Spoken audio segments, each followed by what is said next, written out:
What's up, Chiefs Kingdom? We've got the brains. Patrick Mahomes has the bronze. Welcome to another edition of the Arrowhead Addict podcast. My name is Matt Conner. I'm here with Sterling Holmes. Our producer, Richard, is behind the scenes. How's everyone today? Whoever wants to speak up. Sterling, I'm you all doing right?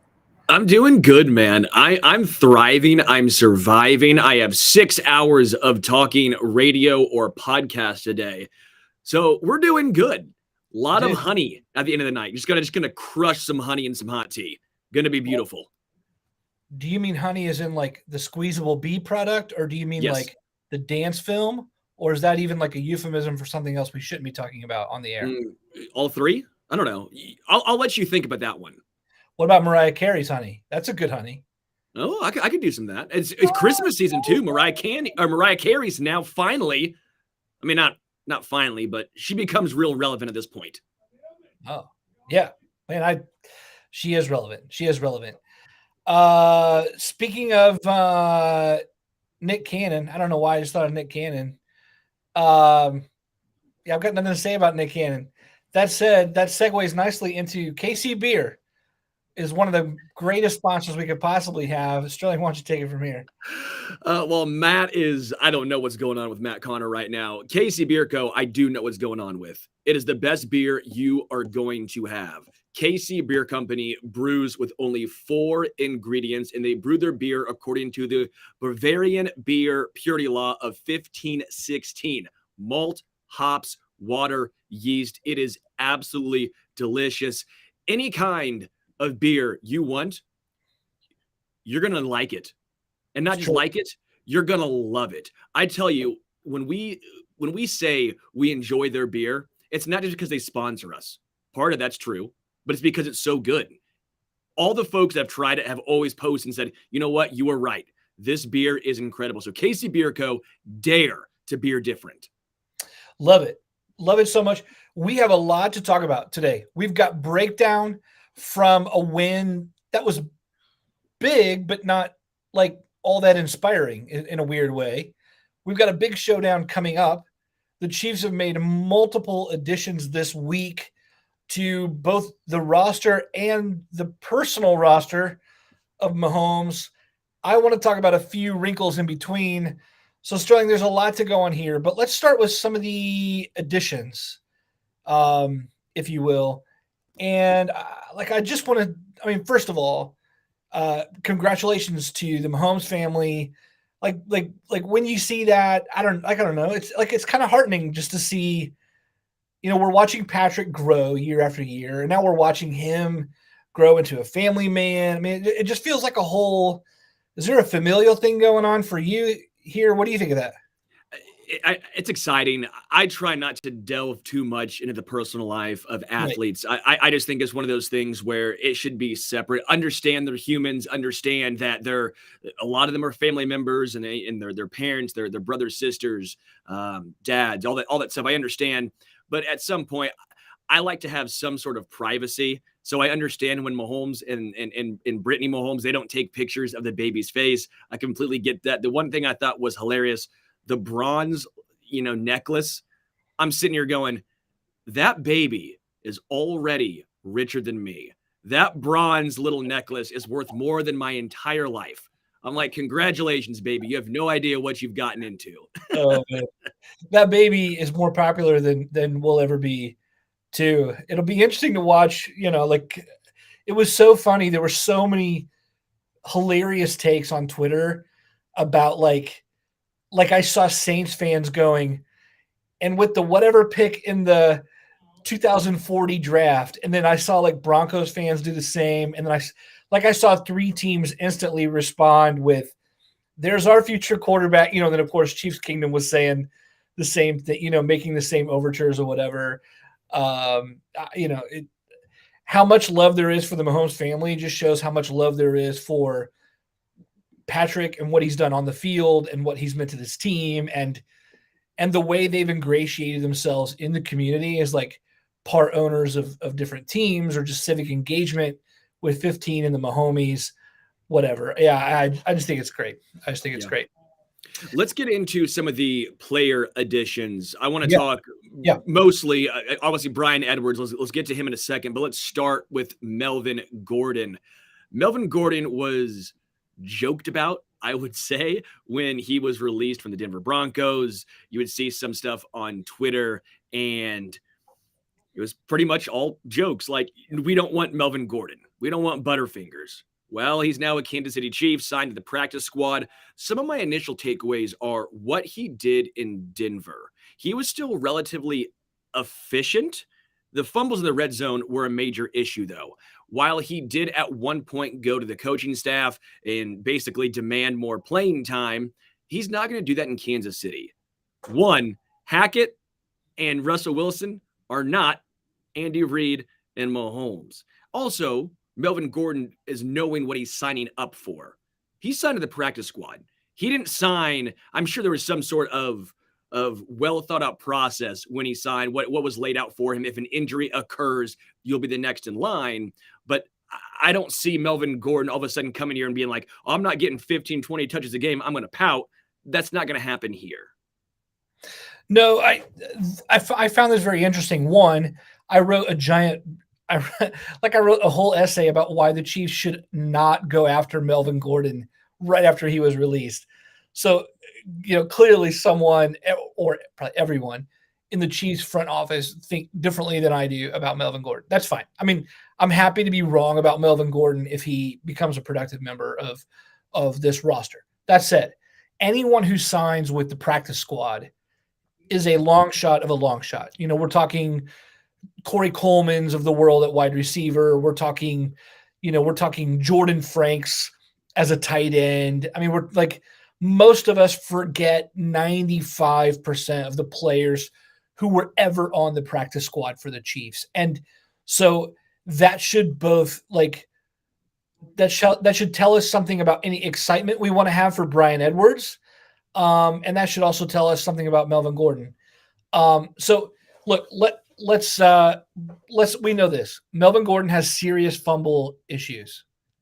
Melvin Gordon has a lot of traction, like a lot of tread off of the proverbial tires too. He's older. He's had a lot of action through a lot of years in the AFC West. 3, he's averaging a career low 3.5 yards per carry on the ground. So he doesn't even look as devastating there as he did. But what you just brought up is there anyone looking good on the Broncos offensively right now? Like it starts up front in the trenches. That line is atrocious. Hackett, like the coaching staff is doing them no favors. Russ Wilson's passing game is not making anyone respect them, beating them over the top. And so maybe you do have to take this whole year of Melvin Gordon's as a mulligan and go, sorry, you got to ignore that. And clearly that's what Veach and them are hoping for. Well, I would also say Melvin Gordon can pass catch better than Ronald Jones, as well as Isaiah Pacheco. Obviously, Jerick McKinnon is in that role right now. Jerick McKinnon is more explosive. He's better. But again, you can never have too much depth. You always want to keep about 4 running backs, 3 active, but probably 4 running backs total, just based on the amount of beating that goes on in any given season. We saw with Clyde, Jerick McKinnon in the past. How much do you trust a rookie as the season goes on? There's so many different scenarios. I understand bringing in a depth piece, a veteran, someone who could basically fill in for Clyde. Melvin Gordon fills Clyde Edwards-Helaire role pretty good, wouldn't you say? He can pass catch, doesn't necessarily excel at anything, but a well-rounded player. It would be easy to plug and play. I don't have a major issue with this. I don't think he's going to get a ton of snaps. I think he's strictly there as an insurance piece. And in my opinion, a solid insurance piece. Someone that you hope doesn't get the ball in the red zone.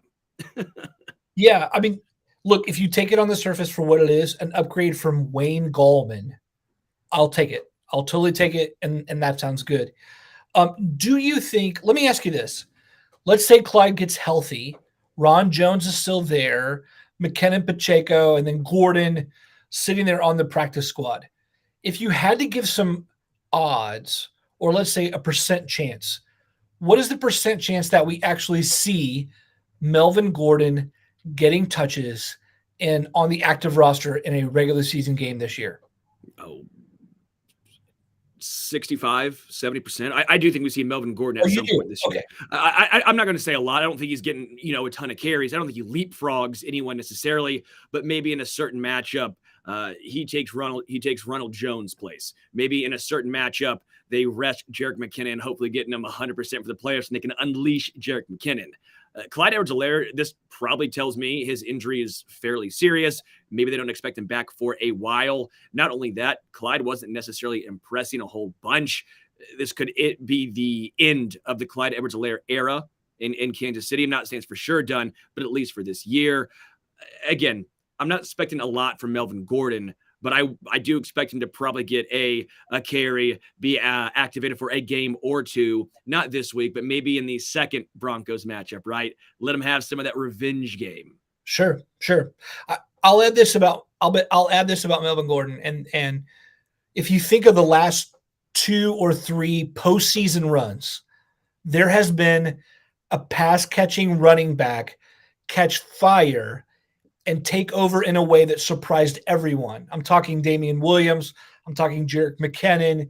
We've seen those kind of players rise to the occasion because the team shifts in the postseason and really utilizes them as opponents lock down Kelce and or Tyreek, and someone else had to emerge.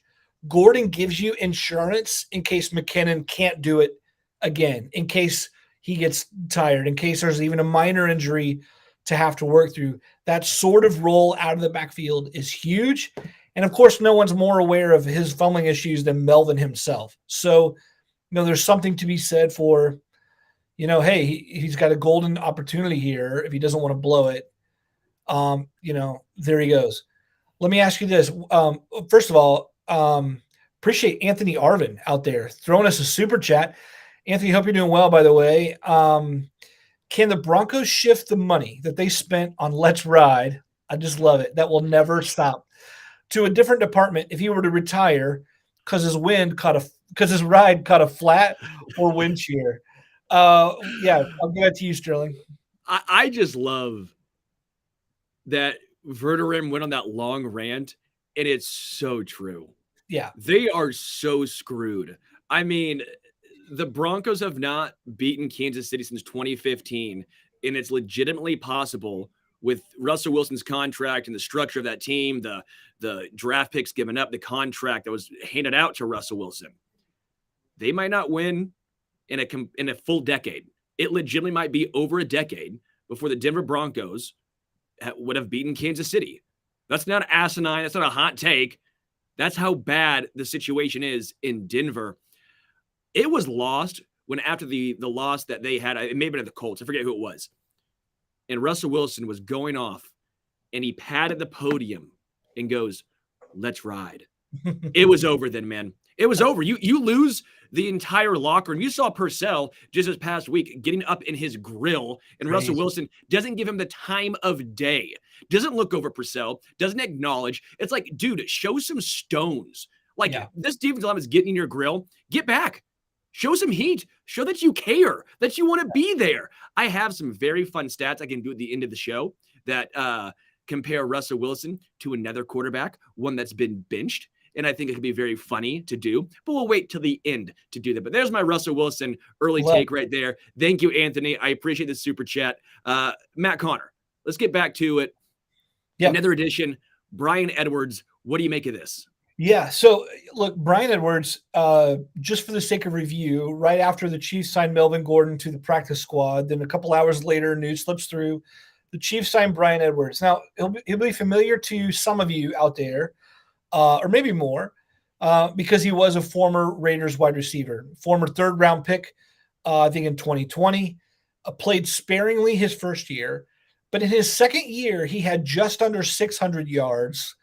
In 2021, he had like 3 touchdowns, maybe 37-ish catches. I could look that up. So you've got a guy who showed like moderate production in a Raiders offense. And then for some reason, the Raiders didn't want to keep paying or, keep developing him into his third year where he may have become a decent target alongside Hunter Renfrow. And then later on they would trade for Devontae Adams. They flipped him to the Atlanta Falcons for a 5th-round pick, and they included a 7th. So if you're thinking, how valuable is this guy? Just know the Falcons traded up 2 rounds in the draft to get him. So it's not like it cost them a lot, but they also didn't give him much of a chance. After 6-7 games, they waived him, and then now he's with the Chiefs. I think this play is all about, and this is what we'll talk about in a couple months. Remember, toward the end of the season, NFL players can sign what are called futures deals. And it's all about getting guys onto next year's offseason roster.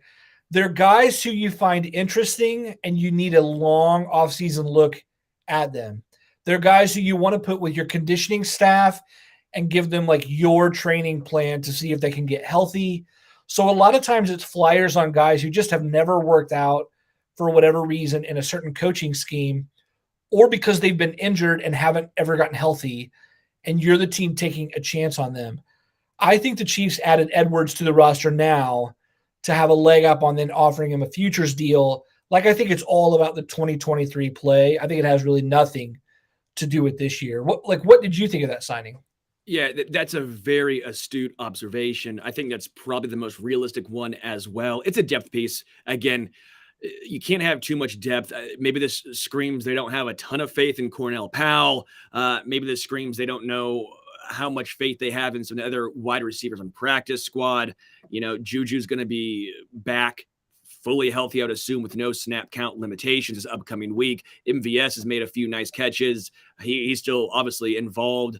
Kadarius Toney, we'll see how much that injury really plays a role. McCole Hardman, maybe this means the 4 weeks might not even be enough. Maybe McCole Hardman, the abdomen illness was, I think, what it was initially labeled as, lingers longer than 4 weeks. But Bryan Edwards is a guy who's played in NFL games. I get it. It's just a depth piece. I think, again, it comes down to how healthy is Kadarius, how healthy is McCole Hardman once the 4 weeks are up. Justin Watson played 84% of snaps last week against the LA Rams. Nice seeing him get involved. Again, it's a depth piece signing, and I don't hate it. Yeah. By the way, the Chiefs have a type now. Remember, we got a lot bigger this offseason. Edwards is 6'3", about 210, 212. So, again, it's another guy who fits that type. If it works out, it works out. Former 3rd rounder. We'll see what happens there. By the way, before we go into a little bit more, and I want to talk a few more things here personnel-wise. But we'd be silly if we didn't tell you guys, just for a second, we're coming to Kansas City. Sterling, myself, Patrick Allen, Matt Verderam, lots of folks behind the scenes. Richard's going to be there. Richard, are you there? You're going to be there, right? Why are you making him come on right now? Richard says no. I just want to throw Richard a curveball right now. I just want to throw him a curveball right now. Rich, we have a text messaging system, and Richard said no. And I'm very sad because I planned on having the worst mustache there. Yeah, that was a big buzzkill, Richard. Good job, Matt. Way to make people not come anymore. I know. I'm sorry. Well, if you want to see everyone and the ghost of Richard, hey, we're going to be hanging out at Tanner's Bar and Grill in Kansas City coming up on December 11th for a watch party for the Chiefs at Denver.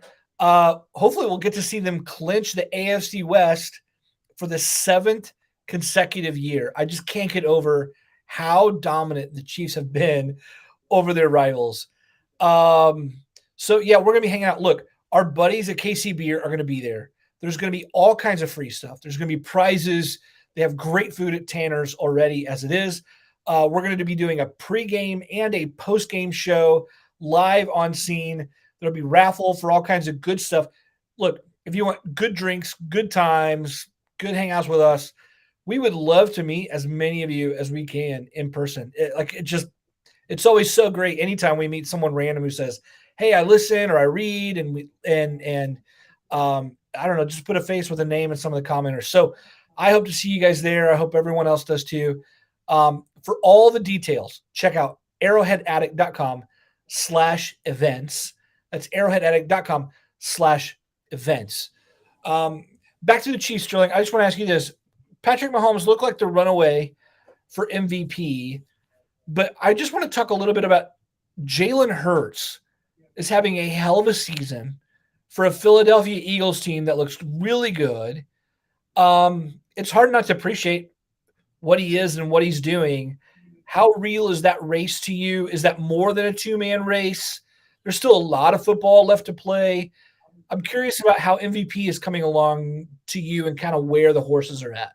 So before the Philadelphia Eagles lost their first game, I actually had Jalen Hurts just ahead of Mahomes. I think the undefeated season at the time really played into what Hurts was doing, but they lost that game. I know they've only lost one game, but that was really riding as a positive for Jalen Hurts. While the numbers for Hurts have been very impressive to what I think we all expected to happen for him, they're not Mahomes level. They just aren't. This is Patrick Mahomes' MVP season to lose. We've seen time and time again Mahomes dragging the Chiefs to a victory.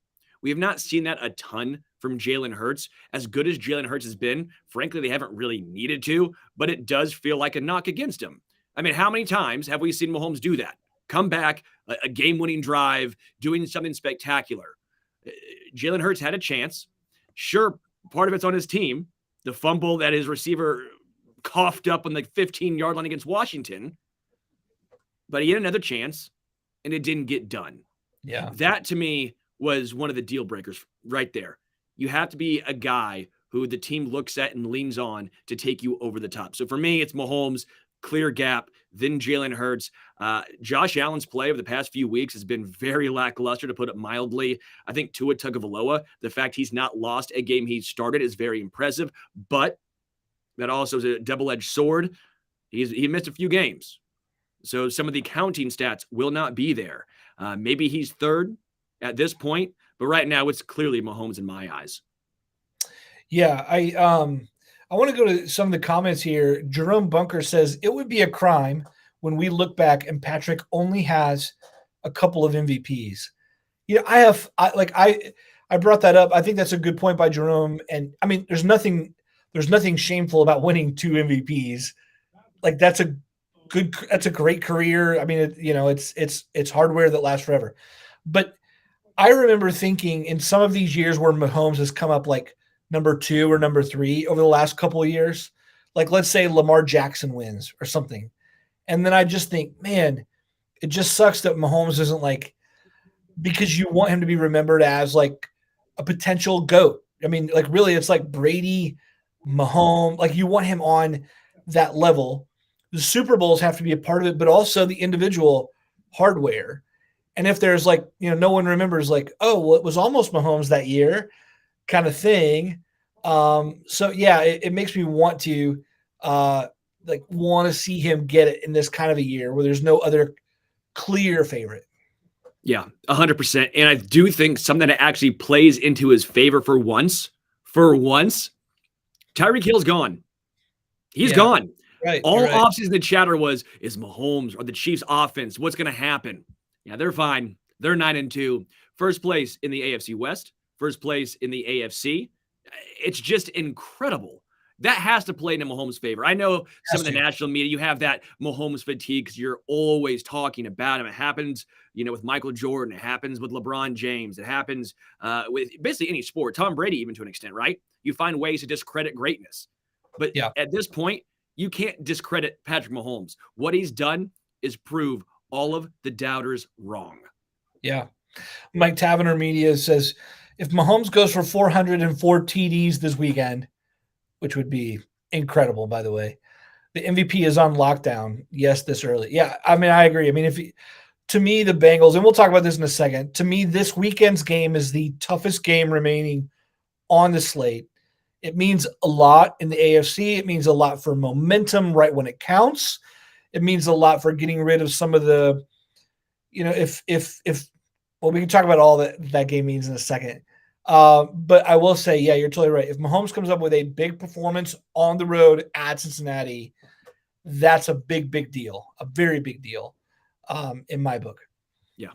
Let's get into the tight end room because I think it's fair to bring up, is this the best tight end group the Chiefs have had? Yeah. Yeah. Top to bottom. I mean, yeah, yes, for sure. And let me say this. when I was watching, I've thought this like the last 3 games, and I think those are really the games that we've seen Noah Gray. I mean, the Chiefs are playing more in 13 personnel and like 12 and 13 than ever before. That just means they're having 2 tight ends and 3 tight ends on the field at the same time. They're making room for their tight ends in the offense, even though they have wide receivers and or even though they could go 2 backs, whatever it is, they're just going with 1 running back and 2 tight ends or 3 tight ends because the room is that talented and the coaches are adjusting accordingly. And as we've seen, remember when Jody Fortson caught that like 40 something yard? I mean, it was a dime from Mahomes, but it was an incredible catch too. Noah Gray has come up really big at key times, even if it gets called back because of a penalty, like the touchdown on Sunday. And there have been moments where I've been watching these guys thinking Jody Fortson would be like a fantasy favorite on another team. Noah Gray would be like put alongside like TJ Hawkinson and some others in terms of like great ascending tight ends if he wasn't stuck behind Travis Kelce. That's pretty bold. I don't know if I'm ready to go there. I mean, I think he has excellent hands. I think, I remember talking to Duke's head coach when he came out, and he said, look, any weakness that kid has, you tell him it's a weakness, he'll make it not a weakness. And he just talked about him as the most adaptable, coachable kid he had, saying, look, this guy's work ethic, like, refuses to quit.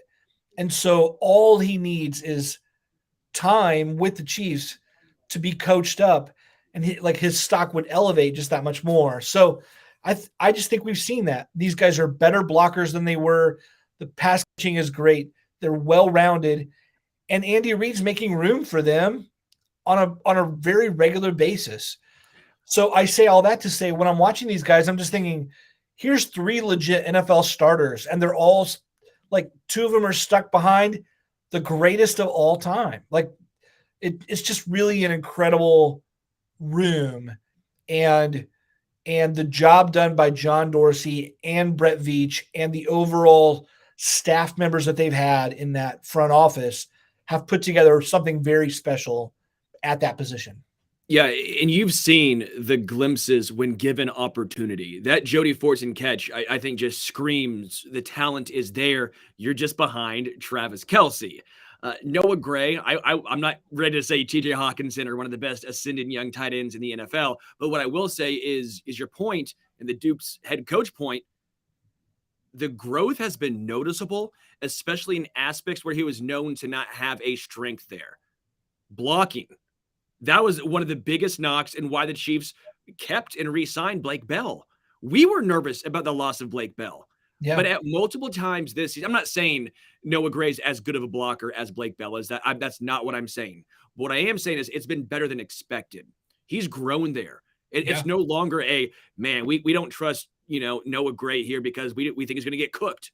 He's putting his body on the line. Let me ask you this. If Blake Bell's healthy, if he can come back, what happens? I don't know how there's room for him. I don't. And that's not anything to do with Blake Bell. It's just like Noah Gray has become that much better of a blocker. Jody Fortson has become much more well-rounded than, a nice big end zone target.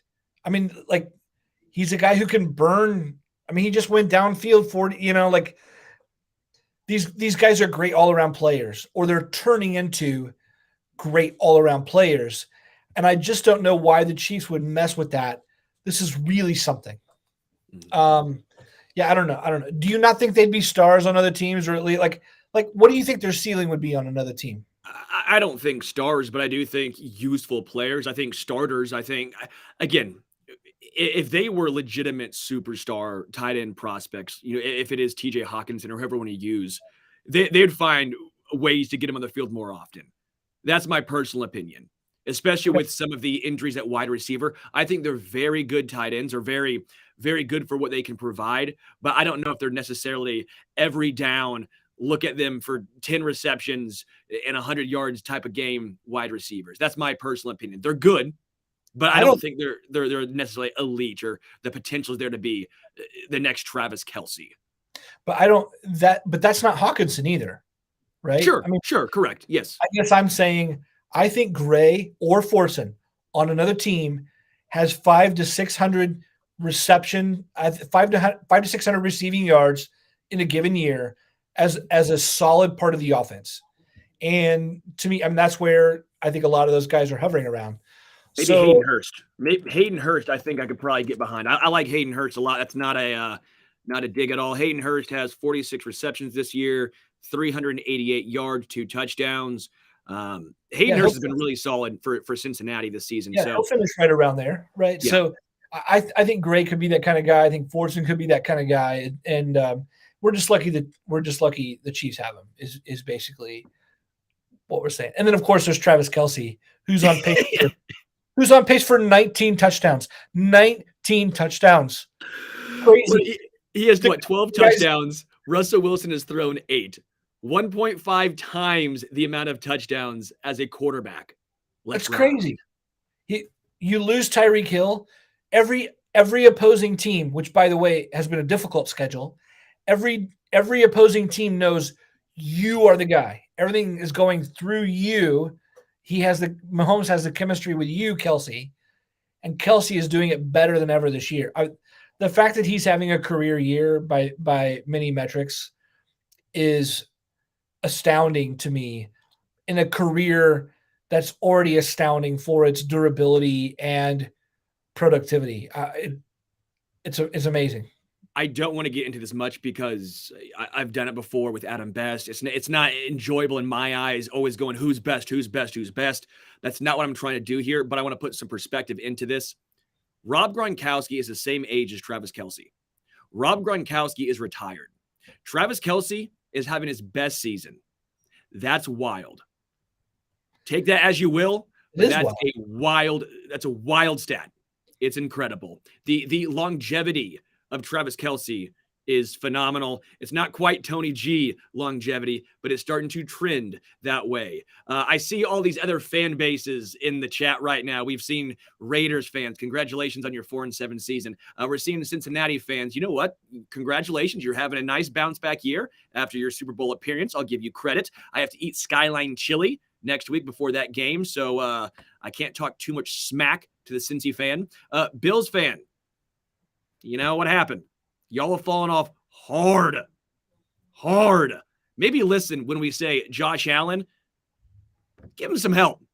Don't let him run 84% of your offense. Slow down, Bills. Come on, Bills fan. You're better than this. Go jump through a table or something. Let's get into our early Bengals thoughts.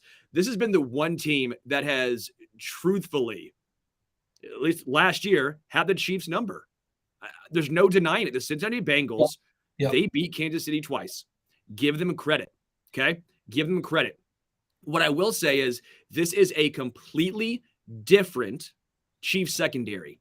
No more Dan Sorensen, Tyrann Mathieu, right? I love Travarius Ward, but he got cooked that game, right? That there's no denying it. I love Travarius. He didn't stand a chance. The Chiefs are not turning or getting as many turnovers as they have in past seasons, but guess what? They're not giving up as many big plays. What killed the Chiefs against the Bengals? Big plays. I think we're not going to see Jamar Chase go off for a 75-yard reception again. We're not going to see T. Higgins or Tyler Boyd all of a sudden pop off. I'm very much impressed with how Kansas City has regrouped and retooled their secondary and focused on not giving up these big plays.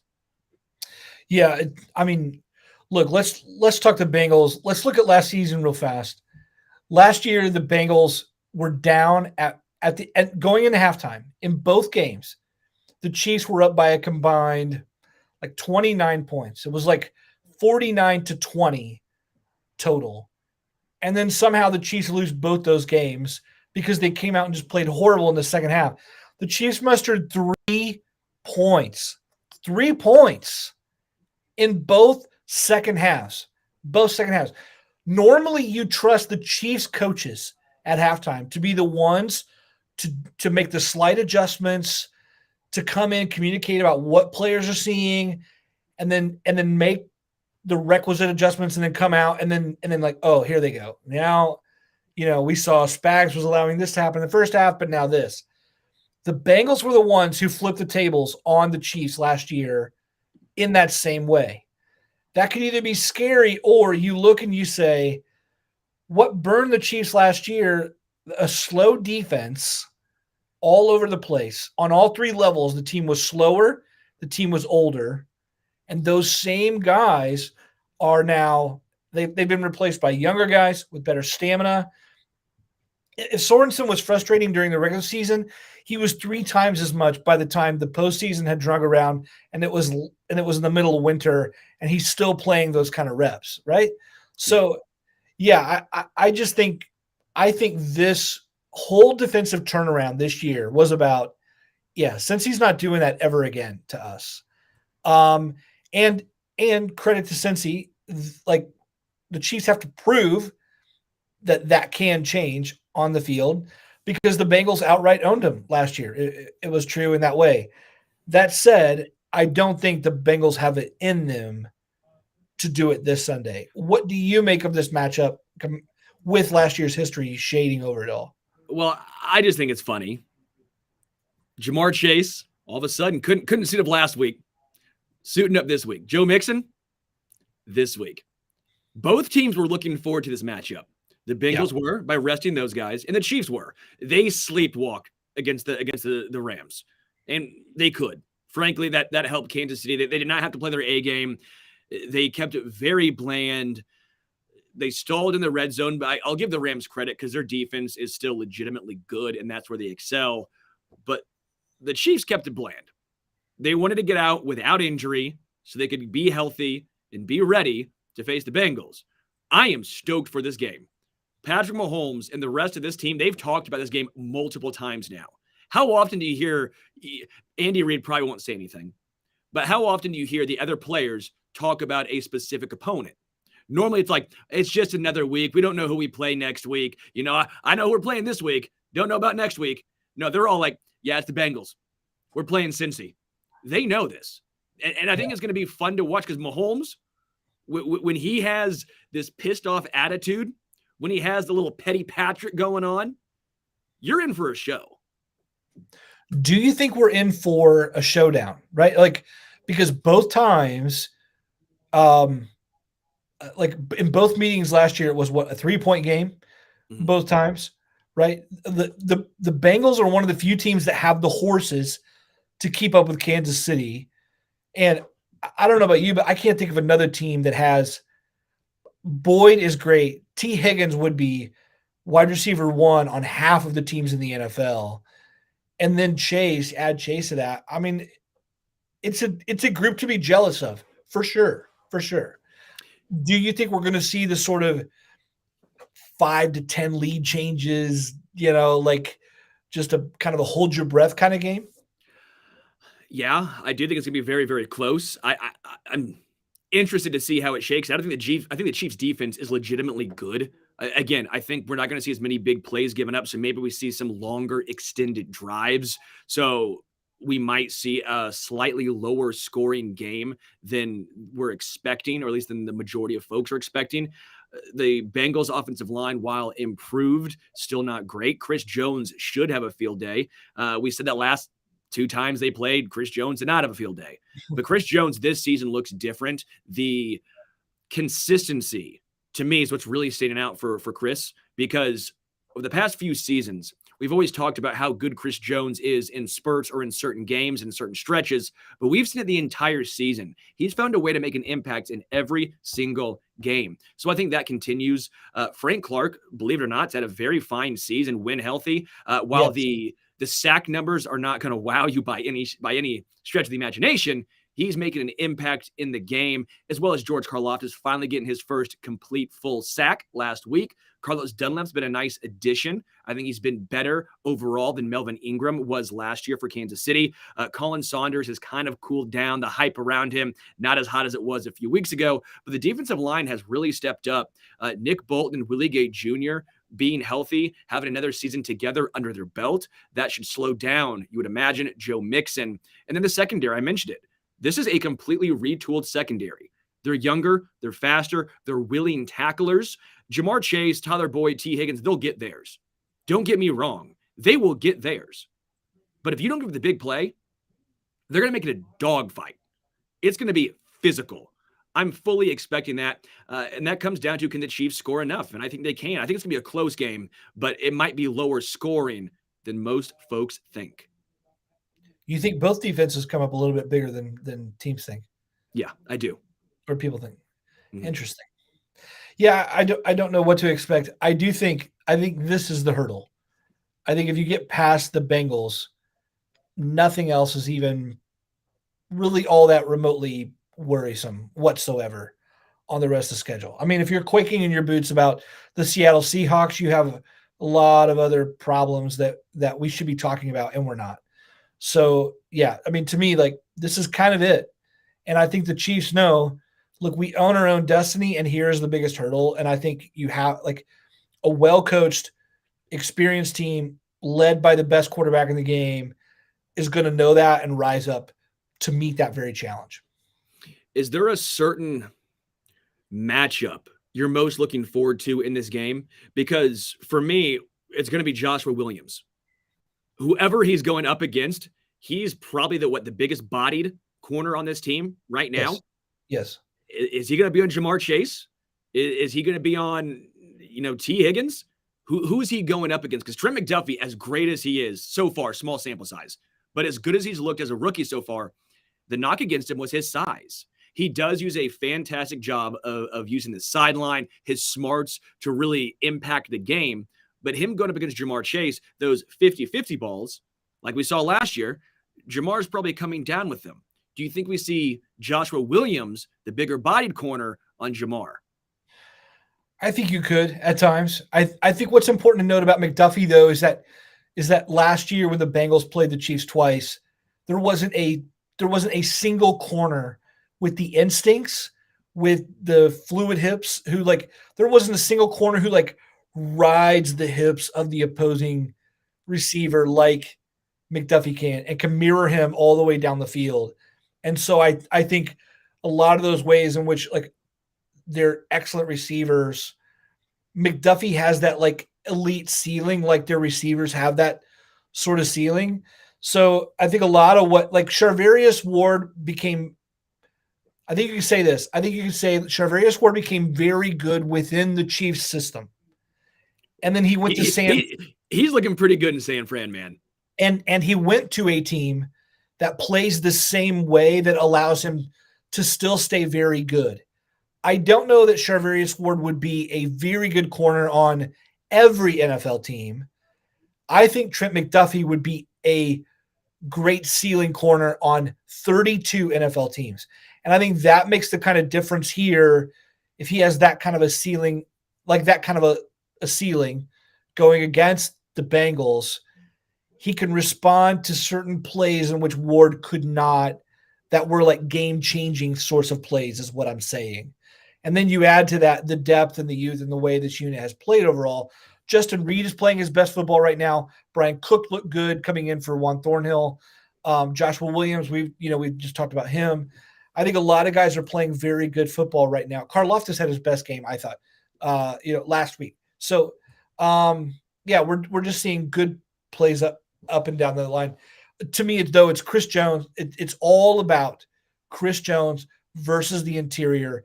He's having a hell of a year. He's having a truly disruptive season. He knows this one's for all the marbles. He enters officially on a national level the conversation for Defensive Player of the Year if he shows up and rattles Joe Burrow, right? Yeah. No, I think he, in my opinion, should win Defensive Player of the Year. But if he goes out on this stage against Joe Burrow, all eyes are on these two teams because everyone knows what's at stake, right? It should be a fantastic game, a great game. By the way, week 13, was the NFL just waiting to put all of the good games together for this week? The entire season, we've been sitting here going man, this is going to be a horrible game. This is brutal. And then this year, this week's oh my gosh, everywhere you look, it's going to be an interesting, entertaining game. But yes, I'm with you. If Chris Jones shows out, I think he keeps on his way to a Defensive Player of the Year award. couple of super chats I want to get to. Evan Gabrielson, love the pod. I'll be going to the game in Cincy this week. Super excited. Can't wait to see y'all at Tanner's in a couple weeks. Evan, can't wait to see you. Have fun in Cincy. I actually love Cincinnati. Great town. Fun. I think their stadium's it's pretty as far as the location, being on the water right there. I think it's kind of neat. And then Rhino says, when is the last time a regular season MVP went to the Super Bowl, let alone won it? I thought it was Kurt Warner, if I'm not mistaken. I think it was Kurt Warner. It was a long time ago. Not anytime soon. I would prefer the Super Bowl over an MVP, but this could be the first time it's happened in a long, long time. Yeah. Yeah. Hey, by the way, Evan is right. Seeing you at Tanner's in a couple weeks. I'm looking forward to meeting Evan. Certainly that's the case for all of our members, and anyone else who wants to join us. That's going to be a great time.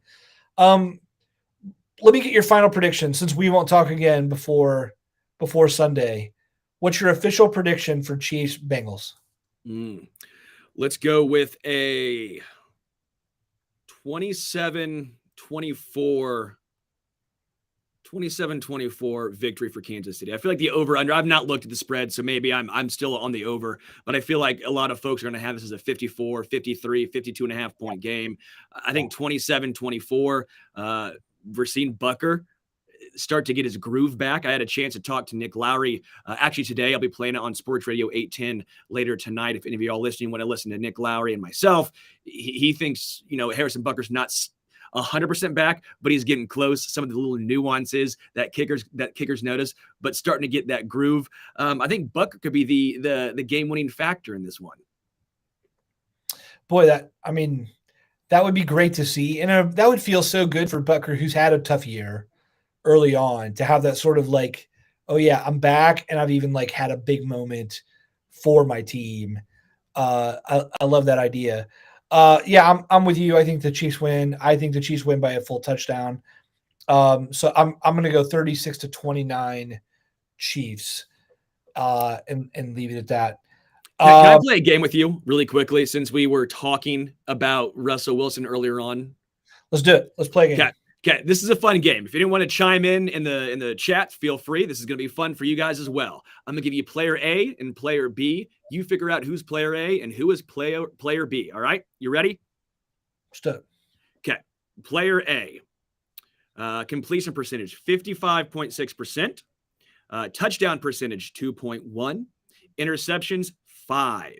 Let's go yards per attempt, 6. Yards per catch, a.k.a. his receivers, 12.2. QBR of 44.4. And a passer rating of 72.6. All right? I will also mention that player is 5-2 in their starts. 5-2 in their starts. Player B, yes, this year. This is this year.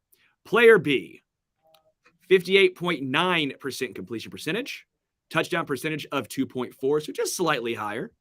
Yards per attempt, 7.1, but yards per catch, 12, so just under. QB rate, 82.3, but QBR, right? Passer rating was higher, but QBR, 32.2, a full 12 points lower than player A. Who's player B? Who's player A?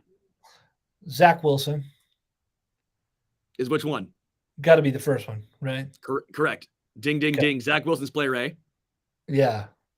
I'm assuming you're going to say Josh Allen. Player B is Russell Wilson. Or Russ Wilson, yeah. Sorry, we're talking about Russ Wilson. And this is a Wilson versus Wilson off. Both have been horrendous. But just to put in perspective how bad Russell Wilson has been, Zach Wilson has been benched. Zach Wilson, the young 23-year-old, in his second season, has a higher QBR by 12 points than the 34-year-old massive contract of Russell Wilson, the guy that everyone was touting was going to save the Broncos. They were just a quarterback away. Maybe they were. It's not Russell Wilson. Russell Wilson, barely above Zach Wilson in a lot of stats. Just let that sink in. Let that sink in. Zach Wilson's been horrible. Russell Wilson, just as bad. If you're the Broncos, what do you even begin to do? Do you fire Hackett and go one more year, hoping you're healthier and a better coach at least makes Russ look not so bad. Is that what you do? I mean, you're so limited by what you can even do. And by the way, I would much rather have player a guy in his second season, a guy who's on a rookie contract, a guy who you didn't have to give up a ton of draft capital to get, obviously to use some because the draft pick itself. I mean, that's just putting into perspective what Verderame said the other day. Look at the contract, look what was given up, and you're getting Zach Wilson production in return. Yeah. Yeah, I agree. By the way, Elizabeth Reed, thank you so much for the super chat. That is incredibly kind of you. That is so nice. Thank you so much. Yeah. Yeah. By the way, we love anyone named Reed here anyway, so that was like a bonus on a bonus. There's also Arvidas Sabonis. Anyway,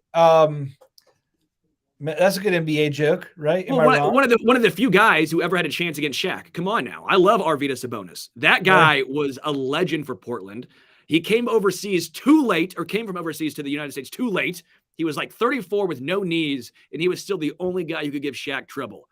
Love Arvydas Sabonis. And his son, Domantas Sabonis, doing a fine job for the Sacramento Kings. That's good. You got some good NBA knowledge there, my friend. I worked for the Sixers for 3 years. I love the NBA, man. And you surprise me every week. All right, folks. Before we get out of here, we want to do what we always do, which is to give our must list for the week. It's the moment just at the end of a show where Sterling, myself, and our producer Richard all weigh in with something we want to recommend. It's our free service to you. Talking about what we want. Richard, you there? I'm here, guys. What's up? Hello, viewers. Hello, podcast listeners. Here's a little special sound effect for the podcast listeners. That was a good one, right? Sorry, I had to do that for them. Dude, I think you're lagging or doing something. I'm not sure what's going on. Did I lag? Can you hear me? Yeah. All right. Dude, so are you doing this on purpose? You were totally doing this on purpose, Richard. And now he left. What, Richard? What the hell? Anyway, I guess Richard's must list is a better connection. Maybe that's on Richard's must list. All right, Richard, come back. We don't care if you're lagging. Come on back. Don't pout. Don't pout. Can you guys hear me clearly, though? We can hear you clearly. Yeah. Okay. Yeah. All right. Hello, everyone. Hello, viewers. Hello, listeners. How's it going? Richard, we'll have you go first. What's on your must list for this week? Yeah, let's get this out of the way before I lag out. On my must list this week, we're going to recommend Memphis, Tennessee's very own Big Star, most especially their first album, #1 record. You know what? It wasn't a #1 record. They only sold about 10,000 copies, but it's a #1 record in my heart. It's got a lot of hits. It even answers the age-old question of what are the lyrics to the 70s show theme song. So yeah, if you ever want to check out a dope little record from Big Star, check out #1 record. Dude, Alex Chilton. Chris Bell. Have you seen that documentary that came out a couple years ago? I'm not going to lie that was actually my first time like listening and just knowing about Big Star, because I was a fan of Elliott Smith. I had an ex-girlfriend who said, "You'd probably like Big Star." I never listened to Big Star up until I watched that documentary one day. It's a great doc. It is. Although I forget the name informative. Of it. I think it's like Nothing Can Hurt Me or something like that. Something I want to say. Yeah. Hey, I'll go next. I just watched a great. Have you guys heard of The Wonder? It's on Netflix, like a new film. I think it just came out like a couple weeks ago. Anyway, there's like it's like set in like last century in the middle of Ireland, and like a young Catholic teen is able to live miraculously without eating for 4 months. And then it's like part like kind of suspense and kind of, I don't know. It almost has like an M. Night Shyamalan feel to it. Like this, like, you ever see The Village? Like sort of that like old, like creepy, it's got some of that going on, but man, it was a killer movie. I just loved the whole thing. It's like almost great cultural commentary plus like just a great suspense film. Awesome. Anyway, it's called The Wonder. You'll love it. Dude, I was about to rip on you, but it actually sounds cool. I was about to rip on you and be like, well, you know why I know about the NBA too? Because I don't watch shows like that, but now I'm intrigued and now I feel like a buffoon. So thanks for making me feel like an idiot more than normal, Matt. More than normal. I'm happy to do so. Sterling, what's on your list, my man? I have Robert Randolph and the Family Band, their album Colorblind. I love Robert Randolph and the Family Band. They are so good. Most people probably know a song or two by them, but man, just listen to them top to bottom. That album is so incredible. I promise it won't let you down. Get a Casey beer, get some nice speakers, throw on some Robert Randolph and the Family Band. You're chilling. You're having a good evening. Yeah. Yeah. If you've never heard Robert Randolph, it's like the kitchen sink, man. It's like funk, soul, rock, gospel. I mean, it's the whole deal. What a great time. Plus, have you seen them live? I've not actually. Surprisingly, that's one of the few bands that I've really wanted to see and have not seen. I'm really bummed I've not. Yeah, my dad always says they're a blast. Yeah. It's great. Well, folks, it seems like some of you in the chat appreciate some of these things, so we're glad. But if you haven't heard or watched or listened to them, feel free to do so. Let us know what you think. By the way, just want to remind you, we'll be there in a couple weeks in Kansas City, Tanner's Bar and Grill, arrowheadaddict.com/events. We'll give you all the information. We'd love to just hang out and chat about Chiefs and life and drink good beer and meet good people. So for Sterling Holmes, for Richard Producer, that's his official last name, my name is Matt Conner. We're always happy to hear from you guys during the week and whatnot. So make sure to let us know what you think in the comments. Give us a big thumbs up on the like part of YouTube, and we're out of here. Go Chiefs.